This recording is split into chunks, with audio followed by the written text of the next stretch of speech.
آمنہ کے لال کہیں گے اے میرا امتی گھبرانے کی ضرورت نہیں ہے، باپ نے تجھے نیکی نہ دیا، تیری ماں نے تجھ کو نیکی نہ دی، لیکن سن تیرا نبی ہے، لو میری 2-3 نیکیاں لو، جنت کی وادی میں چلا جا، جہاں باپ کام نہ آئے گا، جہاں ماں کام نہ آئے گی، وہاں آپ کے ہمارے جناب محمد الرسول اللہ کام آئیں گے، نبی اپنی نیکیاں دیں گے اور نبی کی امت جنت میں جاتا ہوا نظر آئے گا۔ جب تو میرے بریلی کے امام اعلیٰ حضرت پکار اٹھتے ہیں، کون دیتا ہے؟ دینے کو منہ چاہیے، دینے والا ہے سچا ہمارا۔ میرے پیر تاج الشریعہ نے پوری دنیا والوں کو یہی پیغام دیا ہے، زندگی یہ نہیں ہے کسی کے لیے، زندگی یہ نہیں ہے کسی کے لیے، زندگی ہے نبی کے لیے، اور نہ سمجھ مرتے ہیں زندگی کے لیے، جینا مرنا سب کچھ ہے نبی کے لیے۔ آپ عرص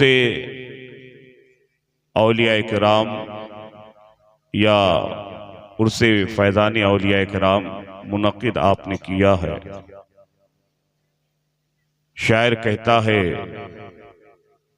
کہ الٹے ہی چال چلتے ہیں دیوان گانے عشق، الٹے ہی چال چلتے ہیں دیوان گانے عشق، آنکھوں کو بند کر لیتے ہیں دیدار کے لیے، اور فقیر کی لحد پر فانوس جل رہے ہیں، فقیر کی لحد پر فانوس جل رہے ہیں، بے روشنی پڑے ہیں مٹی میں بال والے۔ حضرات بعد مغرب سے لے کر کے ابھی تک آپ نے علماء اہل سنت کی تقریریں اور شعراء اہل سنت کی نعتیں اور منقبت کے شعر آپ نے سماعت کیا، اور آپ اپنے پیر ایک آل رسول حضرت سید وحید الزما کے چہرے کی زیارت بھی کر رہے ہیں۔ اطمینان اور سکون کے ساتھ بیٹھو، مجھے تھوڑی دیر برداشت کرو، میں جناب محمد سفیر آسوی بھائی کی دعوت محبت، کمیٹی والوں کی دعوت محبت پر یہاں تشریف لایا ہوں۔ میں خوش نصیب ہوں کہ آج ایک آل رسول کے اسٹیج پر مجھے بولنے کا موقع ملا ہے۔ میں خوش نصیب ہوں، ان سادات اکرام کے بیچ رہنا ہی ایک باعث برکت ہے۔ ان سادات اکرام کے مرتبے اگر سمجھنا ہے نا تو چلو سرکار اعلیٰ حضرت فاضل بریلوی کی بارگاہ میں ذہن حاضر کیجئے گا۔ شہنواز پہلے لوگوں کے ذہن کو ٹٹولتا ہے کہ آپ سننے کا کتنا ذوق رکھتے ہیں۔ جو مرد حضرات میں باادب بیٹھ جائیں، اگر سروں پہ ٹوپی رومال نہیں ہے تو ٹوپی اور رومال رکھ لیں۔ میری بہنیں آپ آئی ہیں تو آپ اپنے سروں کو دوپٹے سے ڈھانپ لیں، اطمینان اور سکون کے ساتھ بیٹھیں۔ سنو ان سادات اکرام کے مرتبے اور ان کی تعظیم میرے اعلیٰ حضرت نے کیا کر کے دکھایا ہے اور کیا بیان کیا ہے۔ سرکار اعلیٰ حضرت فاضل بریلوی علیہ الرحمت و رضوان جب بریلی شریف سے کچوچہ مقدسہ کے لیے نکلتے، وہ کچوچہ مقدسہ جہاں پر حضرت مخدوم اشرف جہانگیر سمنانی رحمت اللہ تعالی علی کا مزار مقدس ہے۔ آپ جب بریلی شریف سے نکلتے نا تو کچوچہ مقدسہ سے 35 یا 32 کلومیٹر دور ہی پر آپ اپنے پیر سے جوتے اور چپل کو نکال لیتے تھے۔ تاریخ بتاتی ہے کہ اعلیٰ حضرت جب کچوچہ شریف سے 35 یا 32 کلومیٹر دوری پہ رہتے نا تو آپ اپنے پیر کے جوتی اور چپلوں کو نکالتے، ایک جوتی کو اپنے ایک بغل میں دباتے اور دوسری جوتی کو دوسرے بغل میں دباتے، خالی پیر چلتے ہوئے آپ کچوچہ مقدسہ پہنچتے۔ لوگوں نے آپ سے پوچھا کہ اے امام احمد رضا فاضل بریلوی، آپ 32 یا 35 کلومیٹر دور ہی میں رہ کر آپ اپنے پیر سے جوتے اور چپل کو نکال لیتے ہیں، اور کچوچے مقدسہ میں اس طریقے سے اس تعظیم کے ساتھ آپ آتے کہ آخر بات کیا ہے؟ تو سرکار اعلیٰ حضرت فاضل بریلوی فرماتے لوگوں معلوم نہیں ہے کہ چوچے مقدسہ میں کوئی اور نہیں بلکہ رسول اللہ کی اولاد جلوہ فرما ہے۔ جب تو اعلیٰ حضرت پکار اٹھتے تیری نسل پاک میں ہے بچہ بچہ نور کا، تو ہے عین نور یا رسول اللہ تیرا سب گھرانہ نور کا۔ لوگ تو آج مرید ہو جاتے ہیں صاحب، لیکن مرید ہونے کے بعد ان کے مرتبے کتنے بلند ہو جاتے ہیں پتہ ہے آپ کو؟ انسان سوچتا ہے میں فلانا انسان سے مرید ہو گیا، میں فلانا شخص سے مرید ہو گیا، مرید ہونے کے بعد تیرے مرتبے بہت بلند ہو جاتے ہیں۔ بات آئی ہے سن لو، سرکار غریب نواز رحمت اللہ تعالی علی، کون غریب نواز؟ جن کے تعلق سے عشاقان غریب نواز کہتے گئے کہ خواجہ ہند و دربار ہے اعلیٰ تیرا، کبھی محروم نہیں مانگنے والا تیرا، اور سنانے اپنی بربادی کے افسانے کہاں جاتے، تیرا در چھوڑ کر خواجہ یہ دیوانے کہاں جاتے۔